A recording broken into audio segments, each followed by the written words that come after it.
सीखने के नियम किसने दिए हैं? चिंतन संज्ञानात्मक पक्ष में एक मानसिक क्रिया है। यह कथन किसके द्वारा दिया गया है? शारीरिक वृद्धि और विकास को क्या कहते हैं?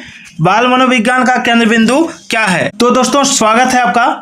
आज के जेटेट क्लास में हम लोग देखेंगे बाल विकास से पूछे गए महत्वपूर्ण प्रश्नों को। बार बार परीक्षाओं में ये सारे प्रश्न पूछे जाते हैं। तो चलिए स्टार्ट करते हैं और देखते हैं पूरे वीडियो को। पहला सवाल आपके स्क्रीन पर है कि सीखने की प्रक्रिया में सीखने का हस्तांतरण हो सकता है, कैसे होता है?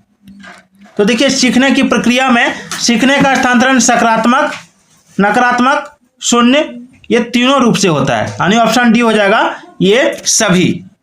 जब एक विषय का ज्ञान अथवा एक परिस्थिति में सीखी बातें दूसरे विषय को सीखने में अथवा अन्य परिस्थिति में सीखी जा रही बातों के अध्ययन में सहायक या घातक होता है, तो उसे सीखने का हस्तांतरण कहा जाता है। चलिए अगला सवाल देखिए। सारे सवाल यूपी टेट में पूछे गए हैं। अगला है अभिप्रेरणा का वर्गीकरण होता है। अभिप्रेरणा का वर्गीकरण जन्मजात और अर्जित होता है।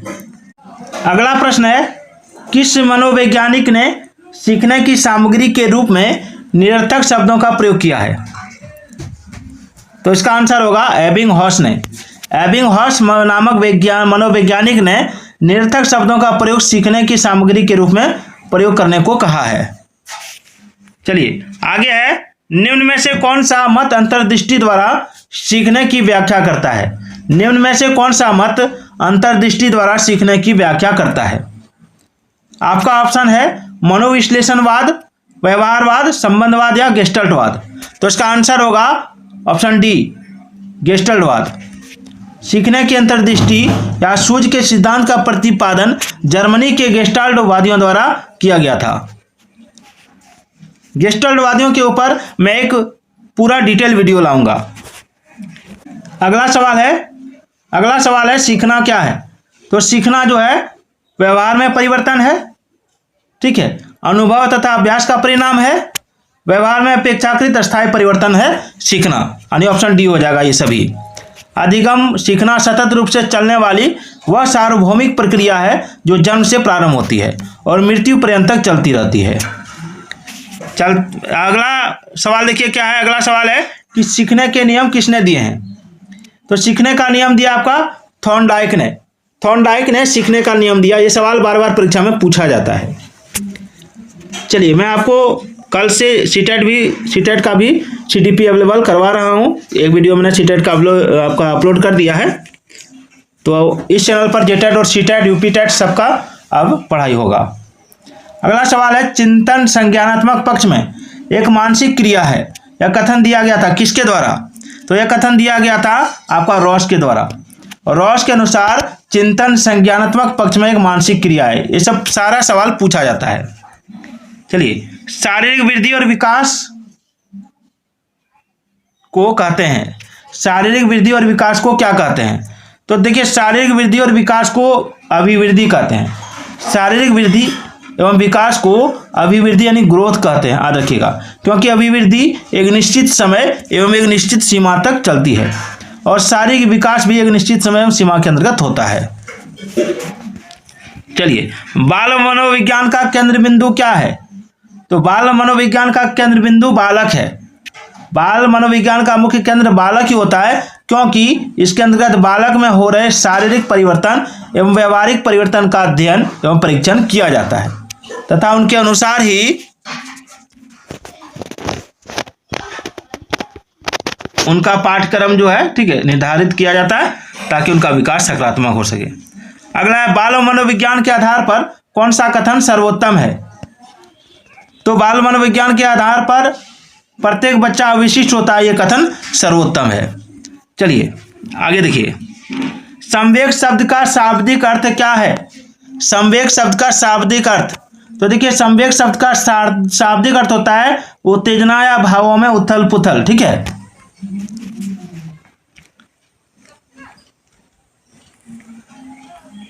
देखिए संवेग शब्द का शाब्दिक अर्थ है वेग से मुक्त, अर्थात जब व्यक्ति वेगवान होकर कार्य करता है तो उसे संवेग कहते हैं।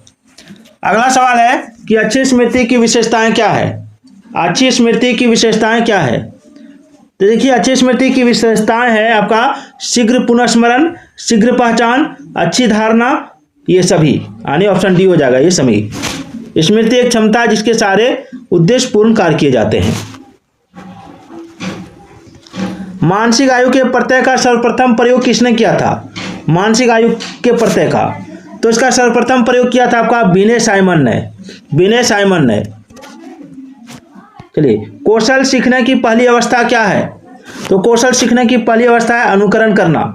जन्म से ही बालक अपने माता पिता या समाज के अन्य व्यक्तियों के व्यवहार का अवलोकन करता है एवं कालांतर में उनमें से कुछ व्यवहारों का अनुकरण कर अपने व्यवहार में परिवर्तन करने लगता है, यही कौशल होता है। बाल विकास में क्या होता है? तो देखिए बाल विकास में जो होता है ये गर्भावस्था से किशोरावस्था तक का अध्ययन होता है, ठीक है, याद रखिएगा। अगला शिशुआवस्था के लिए उत्तम शिक्षण विधि क्या है? तो शिशुआवस्था के लिए उत्तम शिक्षण विधि आपका है मॉन्टेसरी विधि, खेल विधि, किंडरगार्टन विधि, यानी ये सभी हो जाएगा। 0 से 6 वर्ष तक की अवस्था को शिशुआवस्था कहते हैं, याद रखिएगा। आगे सर्वाधिक उपयुक्त जीवित रहता है, इसका सिद्धांत किसने दिया था? आइए देखते हैं यहाँ पे। इसका सिद्धांत दिया था डार्विन ने, चार्ल्स डार्विन ने क्रम विकास का सिद्धांत प्रतिपादित किया। क्रम विकास जैविक आबादी के आनुवंशिक लक्षणों के पीढ़ी दर पीढ़ी परिवर्तन को कहते हैं। अगला है बाल विकास का अध्ययन क्षेत्र कौन सा है? तो बाल विकास का अध्ययन क्षेत्र उपरोक्त सभी है, यानी बाल विकास की विभिन्न अवस्थाओं का अध्ययन, वातावरण का बाल विकास पर पड़ने वाले प्रभावों का अध्ययन, व्यक्तिगत विभिन्नताओं का अध्ययन। आगे है संवेगात्मक विकास को प्रभावित करने वाले कारक कौन से हैं? तो ये कारक आपका है शारीरिक स्वास्थ्य, मानसिक योग्यता, थकान, यानी ये सभी हो जाएगा। अगला सवाल देखिए, विनय साइमन परीक्षण द्वारा मापन किया जाता है किसका? तो विशिष्ट बुद्धि का, याद रखिएगा, विशिष्ट बुद्धि का। उसके बाद सीखने का सर्वाधिक उपयुक्त अर्थ क्या है? तो सीखने का सर्वाधिक उपयुक्त अर्थ है व्यवहार में परिमार्जन, यानी अधिगम यानी सीखने का मुख्य उद्देश्य बालक के व्यवहार में परिवर्तन लाना है ताकि परिस्थितियों के अनुरूप खुद को समायोजित करने के कौशल का विकास हो सके। सामाजिक प्रत्याशाओं के अनुरूप व्यवहार की योग्यता का अधिगम सामाजिक विकास कहा जाता है। युक्त कथन किसका है? यह कथन हरलोक का है। प्राथमिक स्तर पर मूल्यों की शिक्षा देने की सर्वोत्तम विधि कौन सी है? तो ये विधि है आपका अध्यापक के व्यवहार में मूल्य स्थापन। आगे देखिए, आगे वाणी दोष कौन सा नहीं है? तो वाणी दोष धीमी या तेज गति से बोलना, ये वाणी दोष नहीं है। बाद बाकी हकलाना, तुतलाना, तीव्र स्पष्ट वाणी, ये वाणी दोष है। व्यक्तित्व के संगठन का स्वरूप क्या है? तो व्यक्तित्व के संगठन का स्वरूप मनोवैज्ञानिक शारीरिक है, ठीक है। मनोवैज्ञानिक एवं शारीरिक गुणों के मिलने से एक अच्छे व्यक्तित्व का निर्माण होता है, याद रखिएगा। अगला है मूल्यों के वर्गीकरण में सम्मिलित नहीं है। क्या सम्मिलित नहीं है? तो इसका आंसर हो जाएगा येन केन प्रकारेण धनार्जन का मूल्य।